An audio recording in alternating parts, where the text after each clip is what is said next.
Ah, tiens! Ah, mais foutu rhume! Voilà. Comme ça, c'est absolument parfait. Qu'est-ce que tu fais avec la balance, Sam? Mais je vérifie si ma balance est bien réglée. C'est super important de vérifier nos instruments tout le temps avant de commencer à travailler. Qu'est-ce que c'est? Une météorite est tombée sur le bureau des questions? Oh bah non, je pense pas que ce soit une météorite. Dommage, j'ai jamais eu l'occasion d'en examiner. Je pense plutôt que ça vient du laboratoire de mon collègue Arthur. À mon avis, il a encore fait une grosse bêtise. Oh, j'espère qu'il n'a pas fait tomber tous ces bocaux remplis d'asticots. Ah, encore raté. Bon, ben, on dirait bien qu'il n'a pas réussi à répondre à une question d'un questionnaute et du coup, il m'envoie la patate chaude. Sam, c'est gentil de t'offrir une pomme de terre, mais ce n'est quand même pas le moment de manger. Mais non, c'est une expression. Ça veut dire que cette question était sans doute trop difficile pour lui, voire un peu trop explosive, et que du coup, bah, il a préféré nous l'envoyer. Ah, alors il va y avoir de l'action. Ouvre, vite, vite! Alors, hop. Elle sent le brûler. Bon, c'est une question de Simon de Silly. Bonjour Sam. Je voudrais savoir si toutes les réactions chimiques sont dangereuses. Ma grande sœur veut devenir chimiste et elle s'entraîne à la maison. J'ai pas envie qu'elle fasse tout exploser.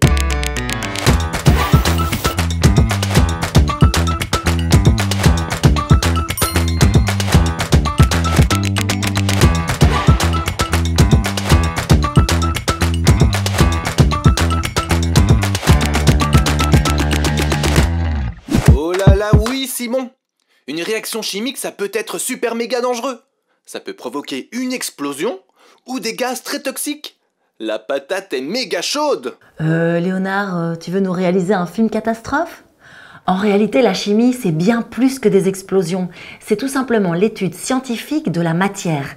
Et la matière, c'est tout ce qui est doté d'une masse et d'un volume. D'accord. La matière a une masse et un volume. Content de l'apprendre. Mais c'est quoi une masse et un volume? Un volume, vous savez ce que c'est, non? Eh bien, c'est ce qui mesure la place que prennent les choses dans l'espace. C'est ça, c'est une grandeur qu'on exprime en litres pour un liquide et en mètres cubes ou centimètres cubes pour tous les autres objets. Et avant de voir ensemble ce que c'est que la masse, on va examiner quelques notions. Et c'est parti, mon kiki! Alors, par exemple, le bureau, la chaise, l'ordinateur, la lampe et tous les êtres vivants comme vous et moi, eh bien tout ça est constitué de matière. Et moi aussi, je suis fait de matière? Bien sûr, Léo, tout ce qui constitue notre environnement, c'est de la matière, que ce soit vivant ou non. Et ça va de l'infiniment grand à l'infiniment petit. Prenons ce qui vit par exemple. Eh bien, on va pouvoir l'observer selon différentes échelles, selon la taille de ce qu'on va observer. Eh bien, ces échelles, elles vont du mètre au micromètre. Et un micromètre, c'est un millième de millimètre. Mais c'est vraiment minuscule! Un millième de millimètre! Je n'ai jamais rien vu d'aussi petit! Et oui, c'est presque invisible. Et pour bien comprendre, regardez ce schéma. Ici, on voit les populations humaines, d'accord? Qui sont composées d'organismes. Les humains, eux, sont composés d'organes, comme le cœur, le foie, les reins. Et ces organes, ils sont composés de tissus.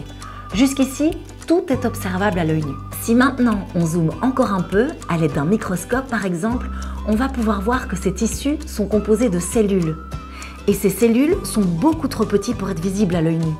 Il existe des choses encore plus petites que les cellules, par exemple les virus. Finalement, on peut voir que toute la matière qui nous entoure est composée de molécules, elles-mêmes composées d'atomes. Et ceux-là, je peux vous dire, ils sont vraiment super méga minuscules. Wow, c'est vertigineux! Mais Sam, quel est le rapport avec la chimie? C'est plutôt de la biologie tout ça. Eh bien, le rapport, c'est que ce sont ces molécules et ces atomes qui vont intéresser nos chimistes. Ici, j'ai pris le vivant comme exemple, mais comme tout ce qui nous entoure est constitué de matière et donc d'atomes, eh bien, on comprend vite que la chimie, c'est un vaste domaine d'études. Vous savez que même dans l'espace, il y a de la matière. Alors autant dire que nos chimistes, ils ont du pain sur la planche pour étudier tout ça. Et le pain, c'est comme les patates chaudes, c'est fait de molécules et d'atomes. Et on trouve des molécules et des atomes partout.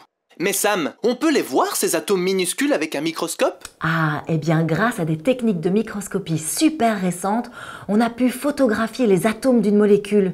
Et ça, c'est une avancée énorme de la science. Par contre, on n'a pas ce genre de matériel ici, hein. Ça coûte des centaines de milliers d'euros. Oh, dommage. Je me sentais soudainement l'âme d'un grand chercheur. Mais alors, Sam, comment va-t-on montrer les atomes et les molécules à nos questionnautes? Mais vous tracassez pas, j'ai tout ce qu'il faut dans mon bureau. Regardez. Nous allons représenter les atomes avec ces petites billes, d'accord? Alors, si là on veut faire une molécule d'eau, ça veut dire qu'on va avoir besoin de 2 atomes d'hydrogène et d'un atome d'oxygène. Hop. Et ensuite, eh bien, on va leur mettre des liaisons pour qu'ils soient groupés. Et voilà. Facile, non? Ah oui, c'est vraiment minuscule une molécule. Je la vois à peine. Oui, je pense que t'as raison. Je crois que je dois pouvoir faire beaucoup mieux. Bon, heureusement que je garde tout et pas que la poussière, hein. Ah, voilà. Je pense que grâce à ce modèle, même les plus myopes d'entre vous vont comprendre comment 3 atomes se lient pour former une molécule d'eau. Alors, nous avons 2 fois un atome d'hydrogène, H, et un atome d'oxygène, O, et ça fait H2O. Eh bien, dis donc, c'est cool la chimie. On peut fabriquer des molécules. Mais oui, on peut faire plein de choses avec la chimie. Mais là, ce que je vous propose, c'est de revenir à la question de Simon. Il se pose des questions sur les réactions chimiques. La première chose, c'est de comprendre ce que c'est, une réaction chimique. Moi, je sais, ça fait boum, une réaction chimique. Ah bon? Ça fait boum? Parce que si c'est ce que vous pensez, vous risquez d'être un peu surpris. Cool, j'adore les surprises. Une réaction chimique, eh bien c'est une réaction qui se produit quand on mélange 2 produits ensemble. Et là, on va obtenir un produit un peu plus complexe. Et parfois, certaines molécules ou atomes vont se transformer en d'autres molécules ou atomes. Et si tu nous montrais ça, Sam? Une jolie petite réaction chimique comme toi seul en as le secret. Oh oui, avec plaisir. Vous savez que je n'ai aucun secret pour vous. Alors, qu'est-ce qu'on pourrait... Oh, je sais, l'expérience du ballon de gaz.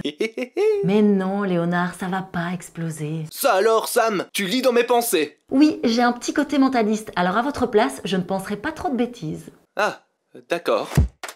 Alors, pour notre petite expérience, on a besoin de matériel. J'ai ici du vinaigre, une petite carafe, mais chez vous, vous pouvez prendre une petite bouteille, du bicarbonate, un entonnoir et un ballon.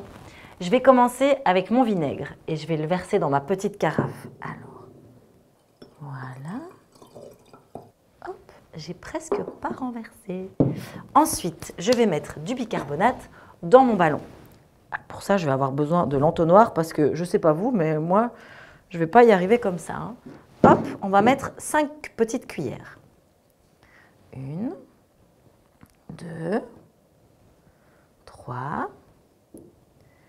4 et 5.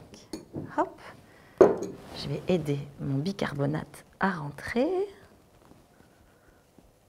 Et voilà. Et c'est là que ça devient amusant.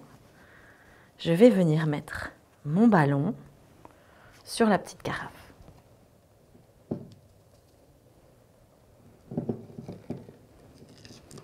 Voilà.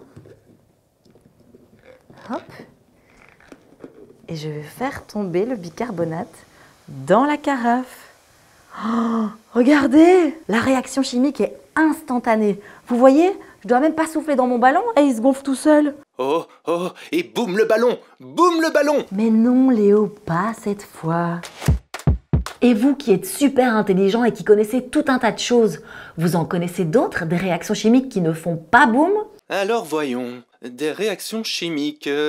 Elles sont sur le bout de ma langue, attends. Oui, j'attends. Voilà, ça me revient. Il y a la respiration, la cuisson et la rouille. Oui, la rouille, c'est une réaction chimique. Et c'est tout? Non, c'est à ton tour, Sam. Bon, allez, d'accord.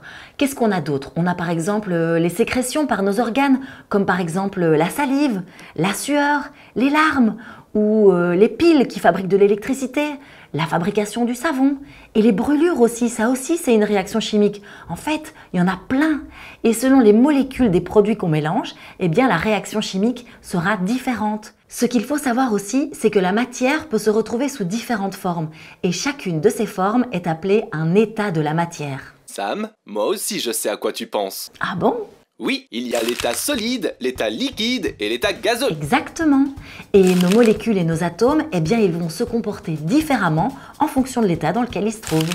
Et donc, à l'état solide, beaucoup de molécules sont très liées et plus ou moins serrées entre elles, ce qui fait qu'elles ne bougent presque pas.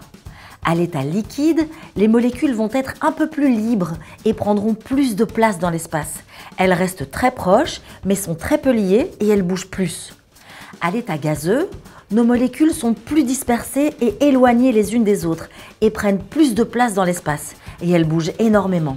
Sam, tu peux me dire ce qui fait qu'un liquide est différent d'un autre liquide? Bien sûr, ce qui change d'un liquide à un autre, eh bien, c'est la quantité, la taille et la forme de ces molécules. Et ça va donner à notre liquide une certaine masse. Vous vous souvenez que je devais vous expliquer la notion de masse? Bien sûr, je n'oublie rien. Vas-y Sam.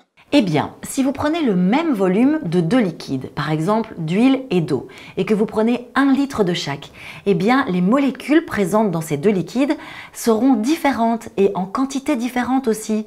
Ça veut dire que ces liquides auront une quantité de matière différente et donc n'auront pas la même masse. Grâce à cette notion de masse des molécules, les scientifiques ont défini ce qu'on appelle la densité des liquides. La densité d'un liquide, c'est le rapport entre la masse d'un certain volume de ce liquide, par exemple 1 litre d'huile, et la masse qu'aurait le même volume d'eau, ici 1 litre d'eau. Vous voyez donc que pour calculer la densité d'un liquide, c'est toujours l'eau qu'on prend comme référence. Capito, Léonard? Credo che si, Sam. Donc, 1 litre d'eau et 1 litre d'huile ne pèseront pas la même chose. Exactement. Et regardez, on va vérifier ça avec notre balance. Comme vous voyez, ici, ma balance est en équilibre parce que j'ai 1 litre d'eau de chaque côté. Je vais maintenant remplacer 1 litre d'eau par 1 litre d'huile. Et vous voyez, l'eau est plus dense que l'huile. La masse d'1 litre d'eau est de 1000 grammes. La masse d'1 litre d'huile est de 900 grammes. Et donc la densité de notre huile, elle est égale à la masse volumique d'1 litre d'huile, c'est-à-dire 900 grammes, divisée par la masse volumique d'1 litre d'eau, c'est-à-dire 1000 grammes. Le résultat est donc de 0,9. Donc la densité de l'huile est de 0,9. L'huile est donc moins dense que l'eau. C'est pour ça qu'elle flotte sur l'eau. Aïe aïe aïe, mon Léo, dis, je vois que tu peines à comprendre là. Effectivement, Sam, j'ai les circuits en compote. Bon, quand tu seras un peu refroidi, je vais vous faire une petite expérience qui va vous montrer très clairement ce que je viens d'expliquer. Mais avant, il faut que j'aille faire quelques courses. Bon, pas de bêtises, hein? Et voilà, j'ai pu trouver tout le matériel dont j'avais besoin. Ce que je vous propose, c'est de faire une expérience. On appelle ça une colonne de densité. Pour ça, j'ai eu besoin de 5 liquides différents. Bon, Léo, c'est bon? Tes circuits ont eu le temps de refroidir? Je suis prêt, Sam. Prêt à bouillir à nouveau. C'est super, alors on peut y aller. Alors, dans mes 5 liquides, j'ai de la glycérine, du liquide vaisselle, du vinaigre, de l'huile et de l'eau. Mais comme vous voyez, on a 3 liquides transparents, donc on va avoir un petit peu de mal à les reconnaître. Ce que je vous propose, c'est de mettre un peu de colorant, comme ça on pourra les distinguer. Je vais mettre 5 gouttes de colorant alimentaire dans mon vinaigre. 1, 2, 3, 4 et 5. Hop. Et je vais faire la même chose avec mon eau. 1, 2, 3, 4, 5. L'eau en bleu, c'est quand même le plus facile. Je vais mélanger un petit peu. Hop. Et pareil avec l'eau. Et voilà, on est prêt. Alors, je vais commencer par mettre la glycérine. D'accord ? Vous allez tenir ça bien comme ça et il va falloir verser très doucement. Bon, la glycérine, ça va encore, c'est le premier.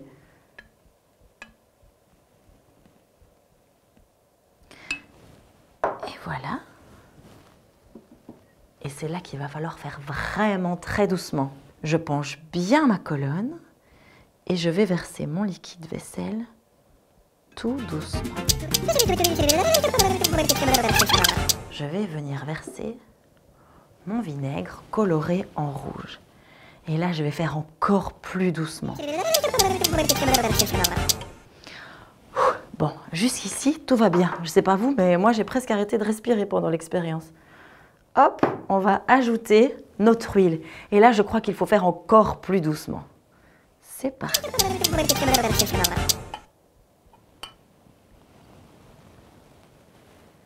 Et voilà, et on va terminer en ajoutant l'eau. C'est parti.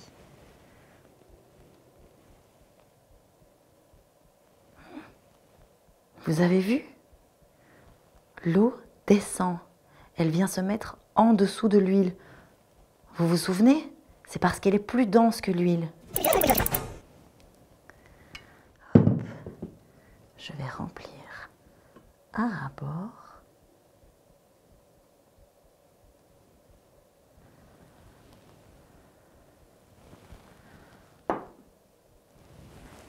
Et voilà. Vous avez vu comme c'est magnifique? Non mais c'est plus de l'art que de la chimie ça. Waouh! C'est vraiment trop beau ta colonne de densité. Mais comment tu as fait? Mais en fait, c'est très simple. Chacun des liquides a une densité différente. Et donc, chacun des liquides a trouvé sa place. Par exemple, la glycérine, qui a la plus grande densité, est venue se mettre tout en dessous. Et puis, comme je vous l'ai dit, bien l'eau, elle est venue directement se positionner en dessous de l'huile. C'est vraiment joli cette colonne de densité. Et oui, c'est pas mal, hein? Et maintenant, je vais la retourner. Hein? Oh non, non, non Sam, tu vas tout casser!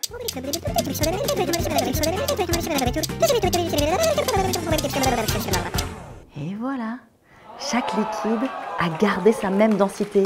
Et donc, ils sont tous retournés à leur place. Il n'y avait pas de quoi crier au loup, hein? Hop, bon, maintenant, je vais la remettre dans le bon sens. Et maintenant, regardez, je vais mettre un grain de raisin dans mon éprouvette. Hop. Regardez, il s'arrête là où le liquide est capable de le porter. Trop cool, Sam! Je vais faire la même expérience avec une myrtille, par exemple. Hop. Et un petit bonbon. Vous voyez, chaque liquide est capable de porter ce qui est moins dense que lui. Et pour avoir d'autres couleurs, on doit prendre d'autres liquides, c'est ça? Mais oui, vous pouvez prendre tous les liquides que vous voulez tant qu'ils ont une densité différente, eh bien ça marchera. Et si vous avez aimé cette expérience-ci, vous allez adorer la suivante. On va essayer de réaliser une lampe à lave. J'ai justement tout ce qu'il faut pour faire ça. J'adore les expériences de chimie. Et voilà, j'ai tout le matériel qu'il me faut pour fabriquer une jolie lampe à lave. Alors ici, j'ai un gros bocal de cornichons par exemple, du bicarbonate, de l'huile, du vinaigre et du colorant alimentaire. Et puis j'ai une petite pipette aussi, vous allez voir, c'est assez important. Sam, tu es sûr que ce n'est pas dangereux tout ça? Bon bah on va voir, hein. Ah bon? Tu ne sais pas? Chut, chut, chut. Allez, regardez. Bon, je commence. Je vais d'abord verser quelques cuillères de bicarbonate dans mon bocal.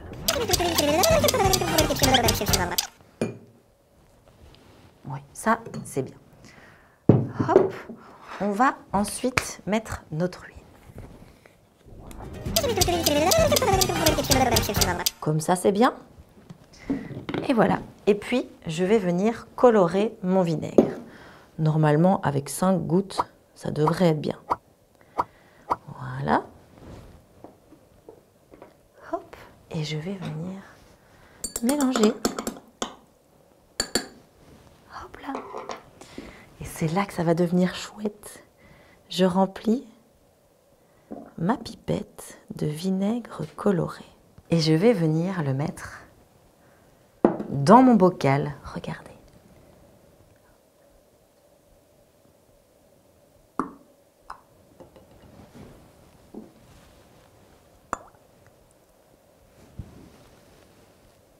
Et voilà une jolie lampe à lave.